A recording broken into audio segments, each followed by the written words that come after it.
பலர் தங்கள் வாழ்க்கையின் எந்தோ ஒரு கட்டத்தில் வாழ்க்கையின் அர்த்தம் குறித்து சிந்திப்பார்கள். அன்றாட ஒழுங்கற்ற வாழ்க்கை மற்றும் எதிர்பாராத சிரமங்கள் நடுவே நாம் ஏன் வாழ்கிறோம், மரணத்திற்கு பின் என்ன என்ற கேள்விகள் எழுகின்றன. இவை வெறும் மத நம்பிக்கைகள் அல்ல, மனித உள்ளத்தின் ஆழத்திலிருந்து எழும் கேள்விகள். நாம் அனைவரும் ஏதோ ஒரு நிரந்தரமான மேலான ஒன்றை ஏங்குகிறோம். 1 கொரிந்தியர் 15வது அதிகாரத்தில் தூதர் பவுல் இதற்கான தெளிவான பதிலை தருகிறார். அவர் கூறுகிறார், உயிர்த்தெழுதல் இல்லையெனில் நமது விசுவாசமும் பிரசங்கமும் வீணாகும்.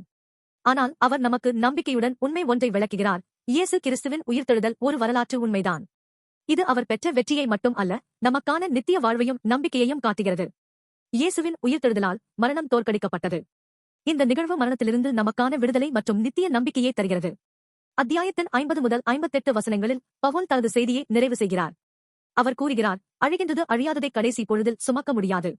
நம்மை கடவுள் ஒரு கணத்தில் மாற்றுவார். மரணம் வெற்றியால் விழுங்கப்படும். பவுல் உரக்க கூறுகிறார், இங்கே உன் வெற்றி எங்கே, மரணமே?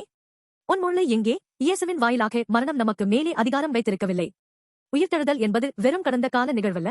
It today offers us a living hope. இது நம் அன்றாட வாழ்க்கையையும் ஆழமாக மாற்றுகிறது. இது நம்மை நோக்கத்துடன் வாழ வைக்கும், சோதனைகளிலும் நிலைத்திருக்க தூண்டும், அடியோடு விடாமல் உற்சாகப்படுத்தும். பவுல் நம்மிடம் உறுதியாக கூறுகிறார், கர்த்தருக்காக நாம் செய்யும் ஒவ்வொரு உழைப்பும் வீணாகாது.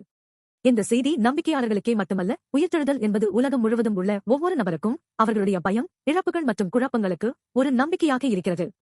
இது வெறும் மத கொள்கை அல்ல, மனித உள்ளத்தின் ஆழமான தேடலுக்கு பதிலளிக்கக்கூடிய உண்மை. இன்னும் இயேசுவை அறியாதவர்களும் இந்த நம்பிக்கையில் ஆறுதல் மற்றும் ஆற்றலை பெறலாம். துன்பங்களும் மரணமும் முடிவல்ல, ஒரு புதிய நம்பிக்கை இருக்கிறது. ஒரு புதிய வாழ்க்கை இருக்கிறது. இன்று நாம் உயிர்த்தெழுதலை பற்றி சிந்திக்கும்போது அதை ஒரு கொள்கையாக அல்ல, ஒரு உயிருள்ள நியாயமாக பார்ப்போம். இயேசுவின் வெற்றி கடவுளின் இறுதி வார்த்தை. அது அன்பும் வாழ்க்கையும் நம்பிக்கையும் நிறைந்த செய்தி, ஒவ்வொருவருக்குமான செய்தி.